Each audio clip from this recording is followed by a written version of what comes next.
Hello everybody, and you are welcome to Safety Talk with Adiat.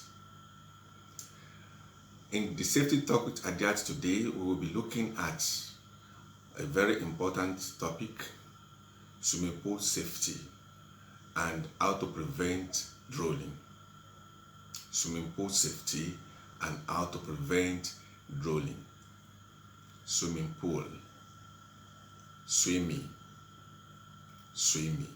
Yes, swimming is a very fun way for the family to burn off energy, to cool off, especially during the summer period. It could be quite interesting, swimming in the swimming pool or going to the beach. However, if it is not done in a safe way, it could be quite dangerous. Swimming is not just ordinary for the fun of it. It is also a sport. It is a sport that is being participated in the Olympics. So, and anything that is a sport requires training and expertise. On this note, I'm going to start by quoting the World Health Organization data, the latest data of WHO, which was released in 2020, in which it was mentioned that according to the World Health Organization, over 300 people drown every week in Nigeria. And the same, when we go to United States of America, you have 11 drowning deaths per day. So, and it is like that all over the world,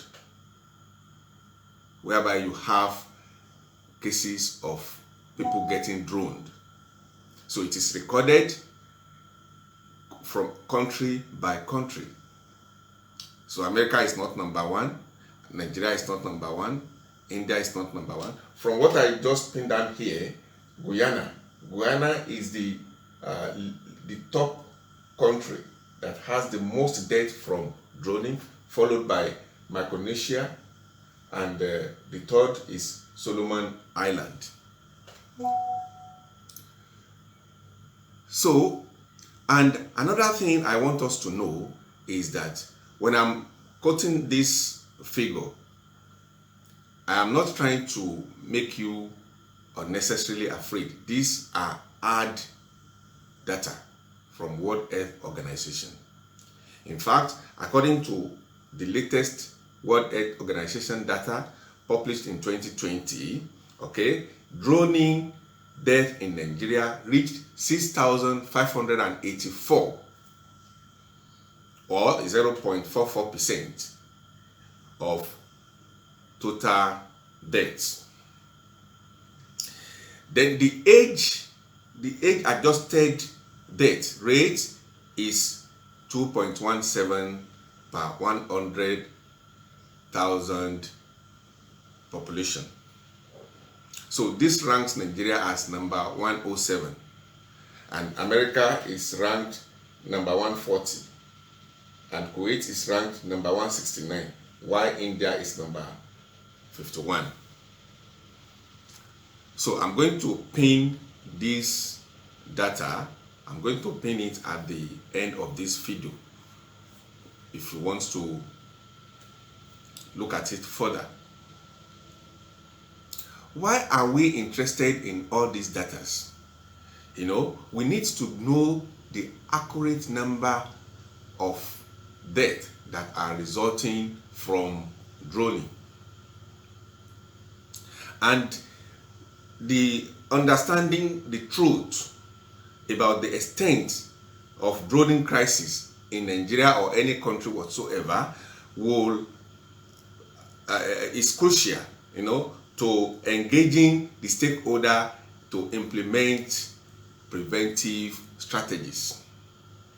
So when we have accurate data like this, it will, make us to be able to challenge the stakeholders so that preventive strategies can be worked on to stop this menace. Death, drowning is not the only factors that causes death. You know, there are so many factors that are always recorded.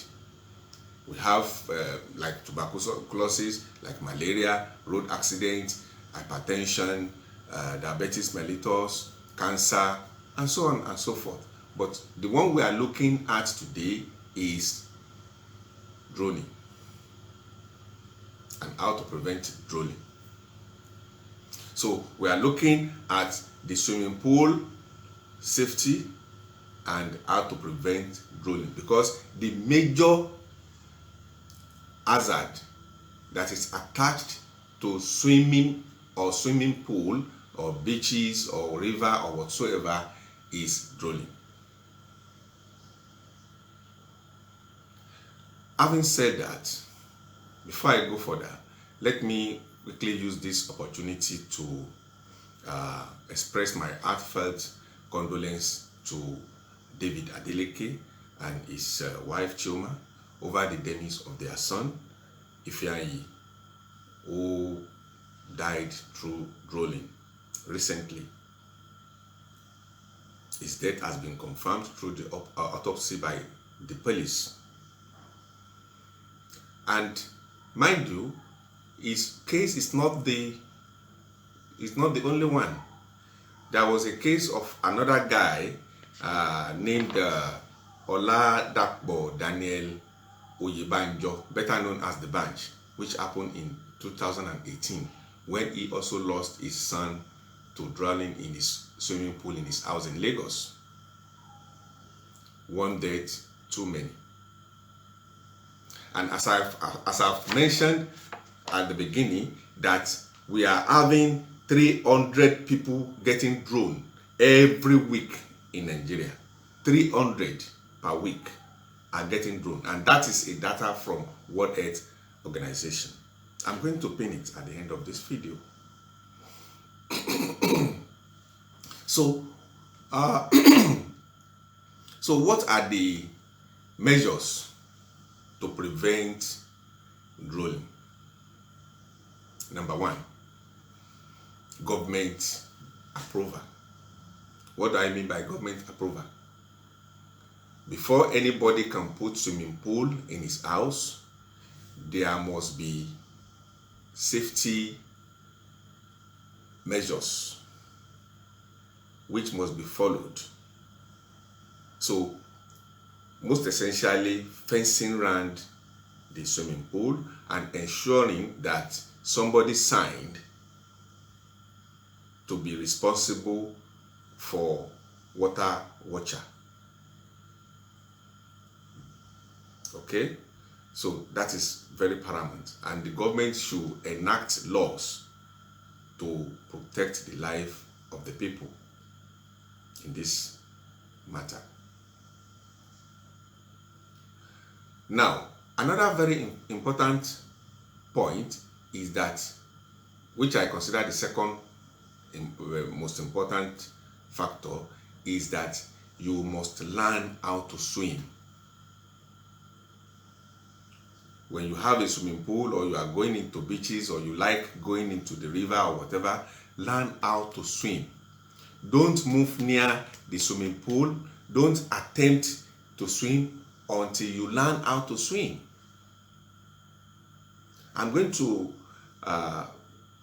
share my personal experience briefly, how I escaped death by drowning when I was young.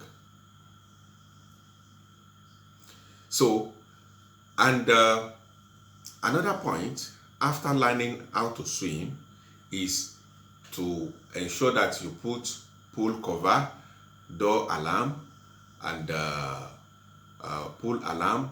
That can be, all those one can be additional layers of protection. Once you have the fence, and the fence, the entrance should always be under lock, the key should be with one person. So when somebody wants to enter the pool, he or she must contact the person that is having the key, and the fence must be at least 4 feet in height, and it must not be climbable, especially for children.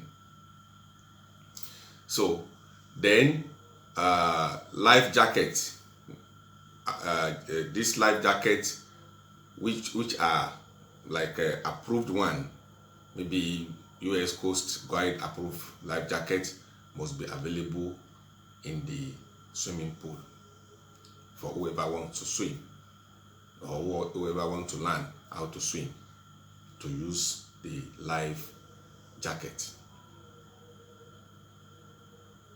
So I said I expressed my heartfelt condolences to David Adeleke and Chioma for the loss of their son, and you know, it is never an easy thing. It's never palatable to lose a child, and that reminds me of my immediate junior sister who died at the age of 5. I can still remember how hard it was then.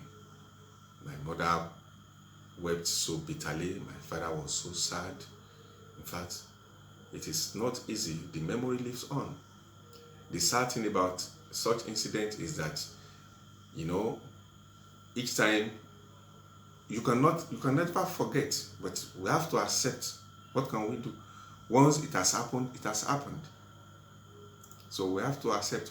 There is nothing, we cannot contest it with God. But you know, this, as human being, when you see the age mate of such child as they are growing, you'll be having that impression, oh, I didn't be, my sister is alive, she too should have been up to this age, should have been up to this level, should have done this, should have done that. So it is a life pain. You know, it is a pain that is not easy to erase.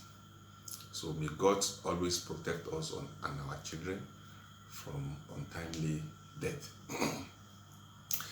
So now, after you must have known how to learn to swim, the pool is covered, there is door alarm, there is you know, life jacket and other additional things to make protection for the swimmers.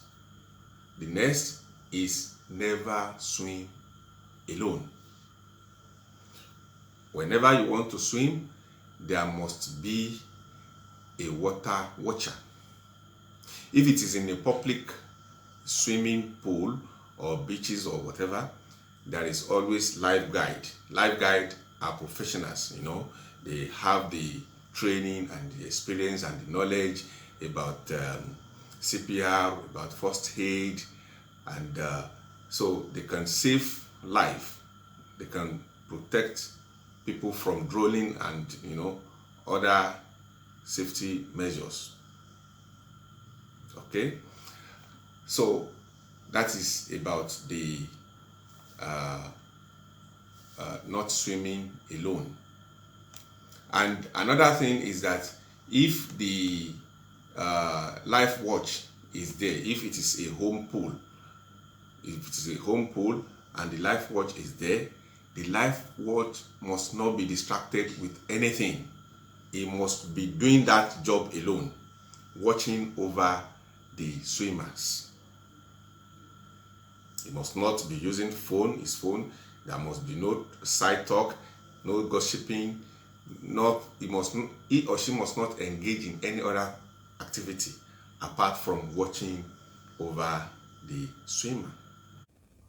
Please join me in part 2 of this video, swimming pool safety and how to prevent drowning, whereby you enjoy my personal experience of how I escaped being drowned when I was a child.